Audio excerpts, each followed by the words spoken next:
The story you are about to hear is true. The names have been changed to protect the innocent.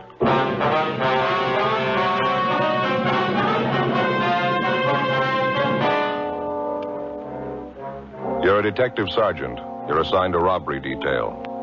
A jewelry salesman is slugged and robbed of $20,000 in precious stones. After months of investigation, you finally discover the man responsible for the holdup. You've got the evidence to prove him guilty. Your job, bring him in.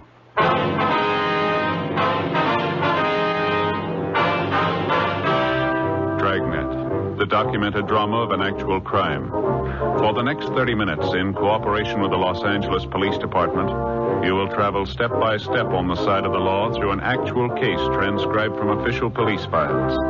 From beginning to end, from crime to punishment, Dragnet is the story of your police force in action.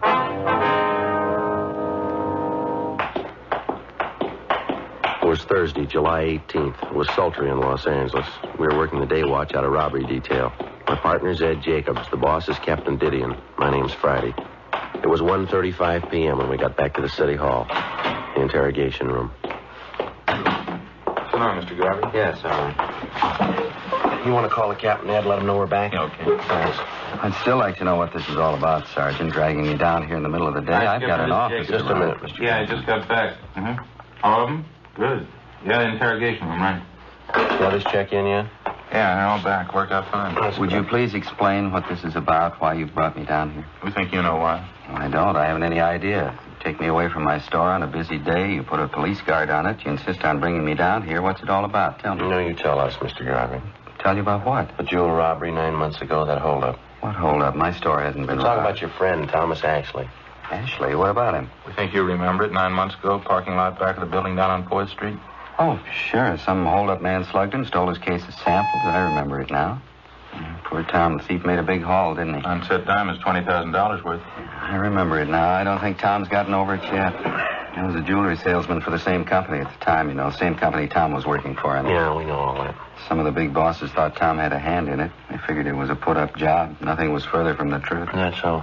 Sure, I know Tom. He's a close friend of mine. He wouldn't be mixed up in a deal like that. Tom and I worked out of the same office for years. We've had him over the house for dinner. We've even been on vacations together. He's one of the most honest men I know. You sure of all this, are you? Well, of course I'm sure. Hey, that isn't why you called me down here, is it? You don't think Tom had anything to do with that robbery, do you? You don't think he was in on it? He had nothing to do with it. I think you know that as well as we do. Then why am I here? There's nothing I can tell you about the holdup. Only what I heard from Tom, what I read in the news. No, you can tell us a lot more, Garvey. We didn't bring you here just past time of day. Tom was slugged and his sample case of stones were taken. That's all I can tell You're you. a liar, mister. What? You engineered the whole thing. We know it, and so do you. Was this some kind of a joke? If it is, I think it's in It's a very... long way from a joke, Garvey. You planned the job. You got the loot. We can give you chapter and verse. I really think you're serious. You think I robbed Tom? We're past the thinking stage, Garvey. We already told you. We know you robbed him. Now, wait a minute. This thing is ridiculous. The whole idea is ridiculous. I don't know who gave you the so-called information on me, but it's wrong. There's nothing further from the truth. Nobody gave us the information. We got it ourselves. You're really serious, are you? I robbed Tom, and you can prove I did. You're getting the idea. I don't know what to say. It's fantastic. I robbed my best friend Tom Ashley 9 months ago. I have $20,000 worth of diamonds, and you can prove it. Every bit of it. What about it? I think you're out of your mind. My name's George Garvey. Are you sure I'm the man you want? There couldn't be a mistake? No, there's no mistake. This thing would be funny if I didn't think you were serious. Let me ask you just one question. Maybe that'll clear it up for you. Yeah? If I held up Tom Ashley, how is it he didn't recognize me? You know better than that, Garvey. What? You didn't hold up Tom Ashley yourself. You had someone do it for you. Oh, cloak and dagger, huh? I'm afraid this is getting a little too wild for me, Sergeant. Maybe you can waste time making ridiculous charges. I can't. I'm going back to my store. It's a weak bluff, mister. It's not going to do it. Excuse me. Are you sure you two men haven't been drinking? Sit down, Mr. Garvey.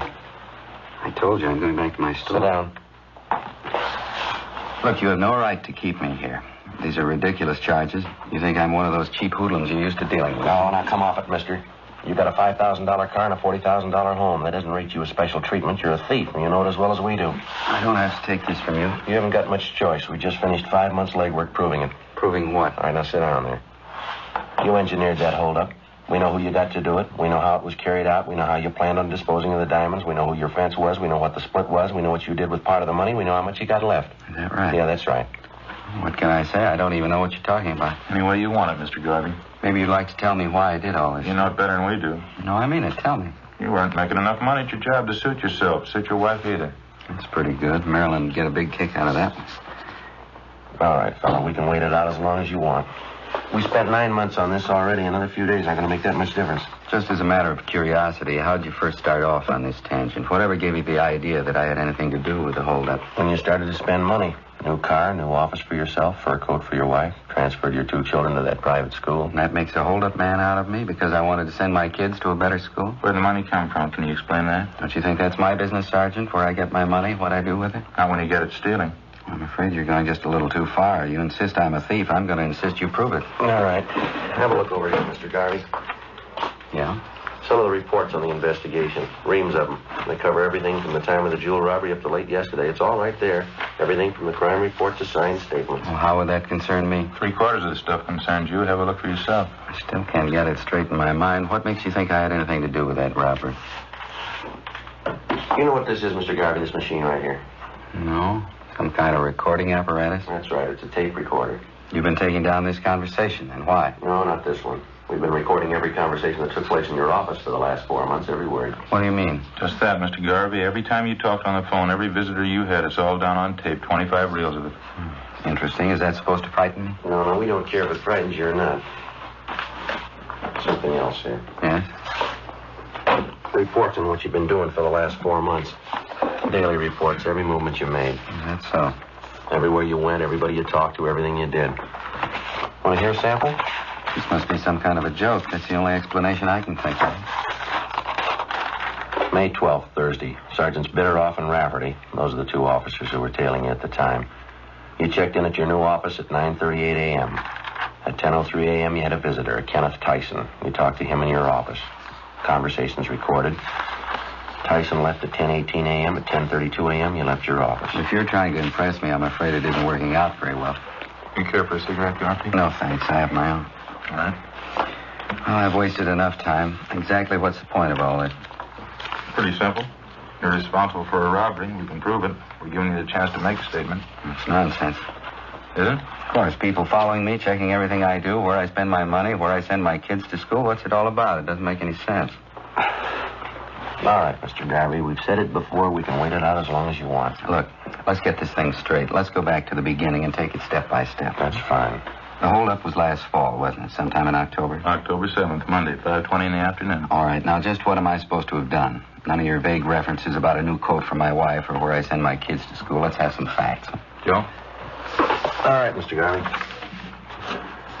You went to work as a jewelry salesman for the company 10 years ago. Your friend Tom Ashley, the victim, started the same year. The 2 of you have been pretty close friends. That's right, I told you that. Now, we'll skip the rest of your background for now.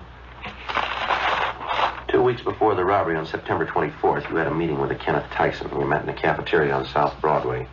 Tyson's 19 years old.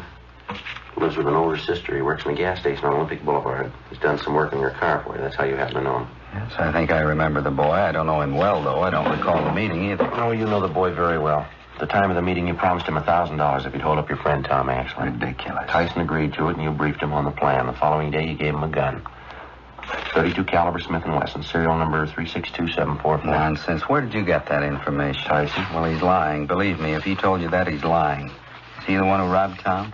October 7th, at your direction, he was in the parking lot behind the Hunter Crosswell building. Tom Ashley came out to get in his car. He had his case of sample diamonds with him. Tyson held him up, slugged him, took the stones, and got away. Of course, it's obvious. Tyson's trying to say I put him up to it. He's trying to get out of it that way. Afraid not, Mr. Garvey. Boy couldn't have carried off the holdup by himself. Well, of course he could. It's obvious he's trying to cover up. There were 6 people in the company you worked for who knew that on Mondays Ashley always took the case of sample diamonds along when he made his calls. Only on Monday you were one of the people who knew that. I suppose you've considered the other 5 people. They were all checked out at the time. They were all cleared, you along with them. But I'm not clear anymore. Is that it? This young hoodlum Tyson, you're willing to take his word over mine? After the robbery, he took the case of diamonds to you. That was the next day. You paid him $500 and promised him the other $500 when he got rid of the stones. Oh, I suppose I've gotten rid of them, or do I still have them? 2 months after the holdup, he contacted a fence up in San Francisco. He drove up there and sold him some of the stones. Then he broke them up and sold them. We know who he sold them to. We know what he got for him. Well, this Fence, he's supposed to be another good friend of mine? He's still doing business with him. His name's Fred Lawrence. It's a new one on me. I don't know any Fred Lawrence. Can't even recall the name. Well, maybe this will help you, Mr. Garvey. Listen to him on the tape recorder. It's reel 4, isn't it, Ed? Yeah, I think so. All labeled there right on the back of the box. Yeah, here we are. Oh, what's all this about? Phone conversation, Mr. Garvey. One of the things we recorded from your office. I told you about it before. Let's see. This one was on March 18th. I always thought wiretapping was against the law, or do you pay any attention to that? We didn't tap your telephone line. We recorded everything from dictographs we installed in your store and back in your office. They started recording the day you moved in. That was the 1st of March, wasn't it? I don't know why you're telling me. I can sue you for that, you know. I can sue you for your last dollar. All we're concerned with right now is Fred Lawrence. You say you don't know him. I'd like to have you listen to this. This was recorded March 18th in your office. Okay? Here we go. Yeah, Marion. Mr. Lawrence? Yeah, sure. Put him on. Hi, Fred. How are you? Oh, good. No, everything's fine. No heat at all. Tyson? No, he's all right. Believe me, he's a good kid. Nice. Yeah, all right. Where? Oh, I don't know. It might not be so good if you're seen coming here. Oh, 8 o'clock, 8:30? Okay, fine. Suppose 8:30 so you can make it. Right, friend. Bye. Mr. Garvey, you recognize that? How about it, Garvey? I understand they can do clever things with tape recorders nowadays. There's a way of piecing words together, isn't there? They can record your voice and then fix the tape, take a simple sentence and change the words around to mean just the opposite. You can examine the tape if you like. We didn't make a splice in it. All you'll find are the usual factory splices, just the way it comes from the manufacturer. Well, what difference does it make anyway? There's nothing criminal about that conversation, nothing at all. You told us a few minutes ago you didn't know Fred Lawrence. You never heard of him on that recording. It sounds like you know him pretty well. Well, it's a fairly common name, wouldn't you say? Must be quite a few Fred Lawrences. I didn't happen to remember the name right off. How about Tyson? What? Tyson. You told us you didn't know him well at all. I don't. Well, it didn't sound that way on that tape, did it? You were telling Lawrence that he was all right. You said, believe me, he's a good kid.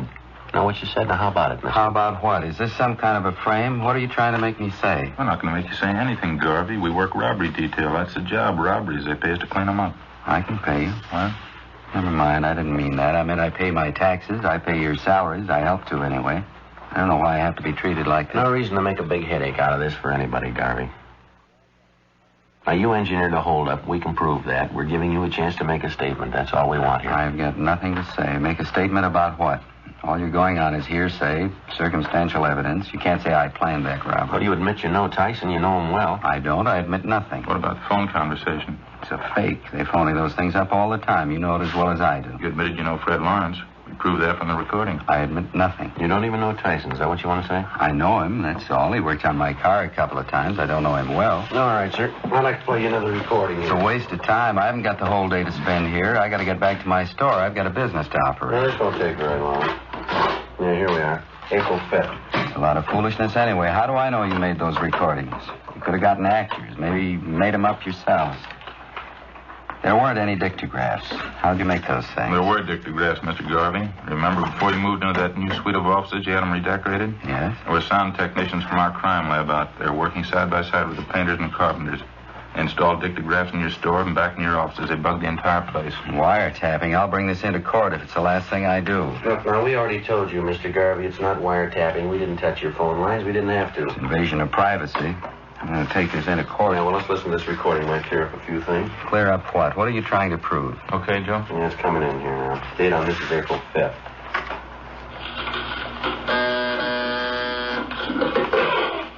Yeah, Mary.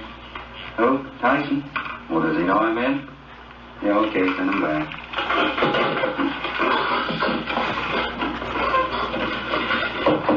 Yeah, good morning. Hi, Mr. Garvey. Yeah, how are you? Come on in, sit down. Thanks. How you doing anyway? Pretty good.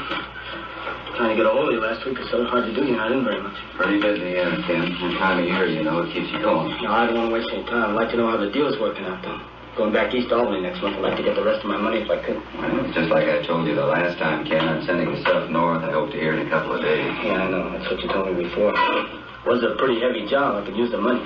I mean, if it wasn't so heavy, I wouldn't mind, but I got it coming, I think, huh? Of course you do, Ken. There's no question there. It's just that I haven't got it right now. Believe me, you'd have it in a minute if it was mine again.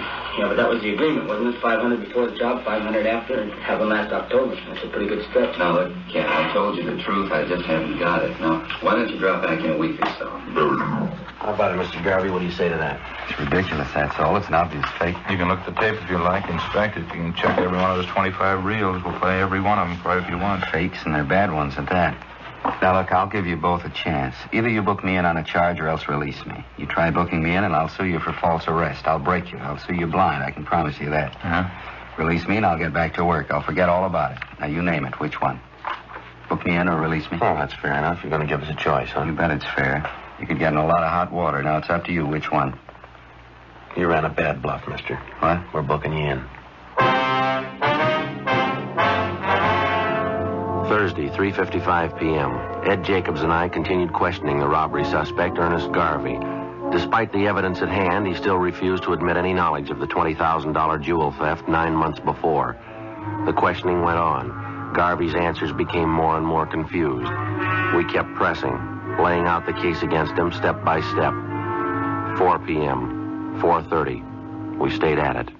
You must have taken quite a bit of money, didn't you, Garvey? Your wife's new fur coat, new car for yourself. Where'd it come from? Now, look, there has to be an answer. Where'd that money come from? Simple. I borrowed it. Where'd you borrow it? Some of it from friends, some from the banks. I don't see how it concerns you. How much money did you borrow? Don't you think that's my business? Wasn't it about $7,000? That about right? Yes. No, it was more. Well, what's the difference? It's my business. You want to grab that folder, Ed? The one with the dark brown... That's it. Got it. Complete financial file on you, Mr. Garvey. Took us quite a few weeks getting this together. A lot of work. You must like snooping in other people's affairs. No, not especially. It's pretty dull. Here's a copy of your bank statement. It's a photostat. It doesn't make much sense. What do you mean? Well, we checked your income for that month, amounted to $620.18. Your bank statement here shows you made deposits totaling $760 the same month. Now, how is that possible? Well, for your information, I made a loan that month. That's probably some of the loan money I deposited. I'd quit my old job that time. I was going in business for myself.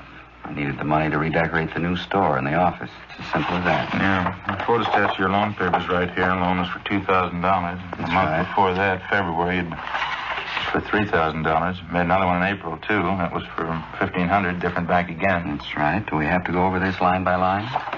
In 3 months, you made bank loans for $6,500. Besides that, in the same 3 months, you earned a total of $1,713.88. Together, that makes $8,213.88. What's the point? Copies of your bank statements, Garvey. You have 5 different savings accounts in 5 different banks. They show from February to April, the same 3 months, you made deposits of more than $11,000. Now, how do you explain that? Garvey, any explanation? It's almost 5 o'clock. Can I use the phone? I have to call my wife and let her know. All right. We'll have to listen in on the extension. Conversation's going to be Go mine. ahead. I don't care. Okay. Dial 9 to get an outside line. Oh, no.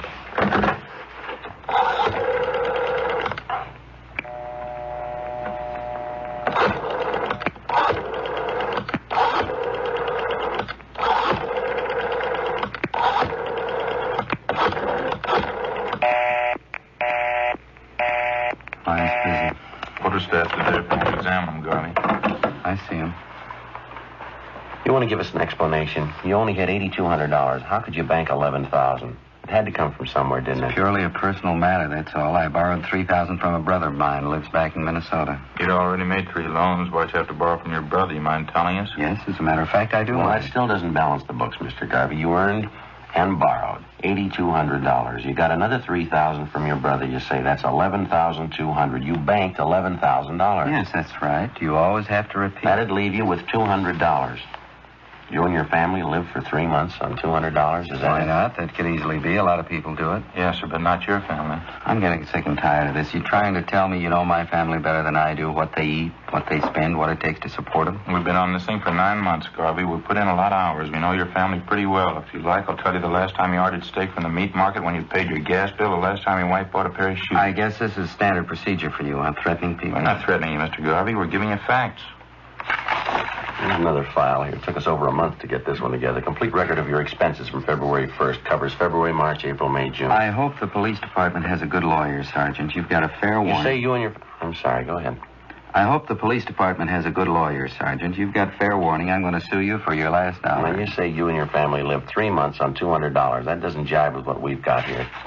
Take a look if you want to. It's lies, forgeries. It's all lies. I promise you. Photostat of the receipt for your wife's coat, Garvey. $1,612.34. That includes the tax paid in full. Photostat of the contract for your new car, down payment $2,000. Liquor bill for the big party you threw in March 20th. Liquor bill $387, catering bill $194. Full year's check for tuition, room, and board for your kids at the private school you sent them to, $1,864.07. Well, that's only the beginning, Garvey. Comes to a lot more than $200. Have you heard enough? I better try to get my wife again. I have to let her know. And you handle extension, will you? All right, yeah. All right, go ahead. Down line to get outside, Garvey. Yeah, I know.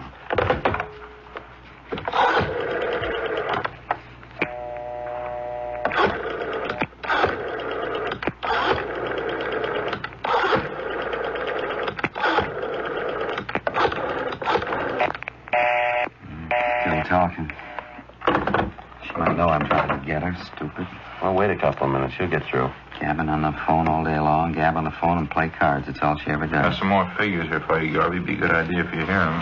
Bills for 2 more parties you threw last month. Food bills like a... Why do you have to keep pushing that stuff at me? So you've been sneaking around, finding out about my personal affairs. That's supposed to be good police work, is it? This is the You kind of carried thing off a robbery, Garvey. We're giving you a chance to make a statement. I told Why you. should I? What for? Give you a statement, have you twisted around, incriminate me? I haven't had anything to do with this kid Tyson. I better try that call. And we'll down line first. I know. You told me.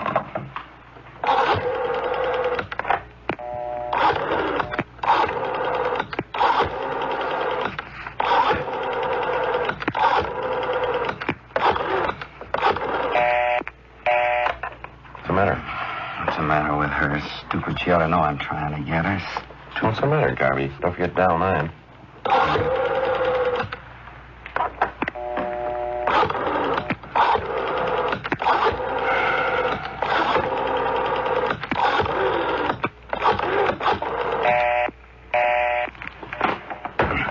One more recording you ought to hear. I'll just play for I it. don't want to hear it. I'll just play a piece. I think you ought to hear it. That's the same reel there. Just fan it over there to that other part, Ed. All right. Tyson, Mr. Garvey, same place, the office.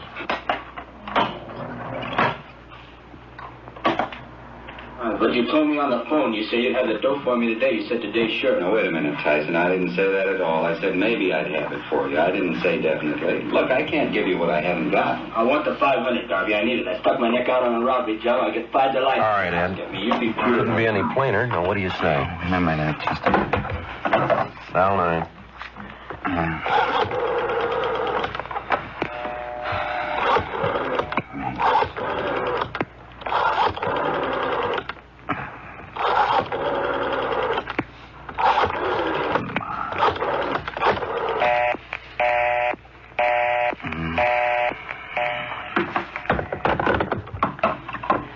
She was never satisfied. She never could be satisfied. Always more. She always had to have something else. How do you mean, your wife? Playing cards, gabbing on the phone, that's all. She just kept writing me day in, day out. I wasn't making enough money. She didn't have any clothes. Kids ought to go to a better school. We ought to have a new house. On and on. I ought to go in business for myself, make money, lots of money. Same thing, all the time. Talk. There's only so much you can take. You figured the robbery'd solve the problem, is that it? Guess so. I would have tried anything just to shut her up, get her off my back for a while. I guess you got Tyson out, the other man, too, Fred Lawrence. Yeah, they were picked up this afternoon. Lawrence at the airport, Tyson in a show downtown, all three, all at the same time. What about your wife, Garvey? She know you planned this robbery. Oh, I didn't tell her. I think she knows, though. Pretty sure she does. Maybe she'll be satisfied now. Lousy money. She had to have it. Didn't even leave me enough to pay off that kid Tyson. Private school for the children. Wall-to-wall carpets in the house. New dishwasher. New coat. New car. Everything. She just had to have them. You want to take me? Book me in? I don't care. All right. We'll stop off down the hall, take your statement. Sure, I don't care. All right.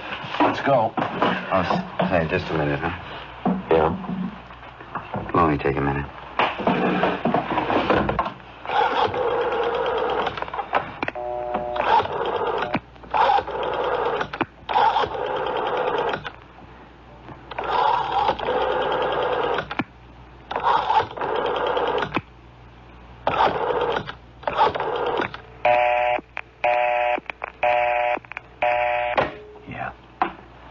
That's what I figured.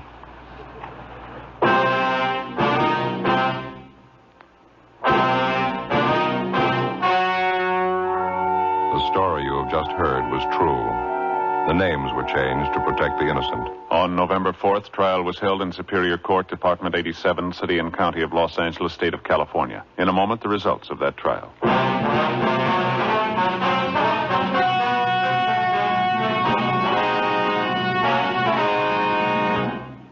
Ernest W. Garvey and Kenneth Tyson were tried and convicted of first-degree robbery, 1 count, and received sentences as prescribed by law.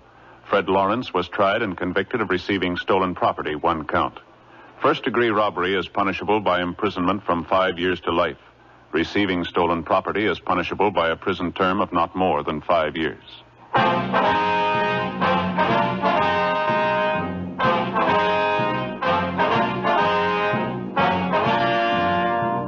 You have just heard Dragnet, a series of authentic cases from official files. Technical advice comes from the Office of Chief of Police W.H. Parker, Los Angeles Police Department.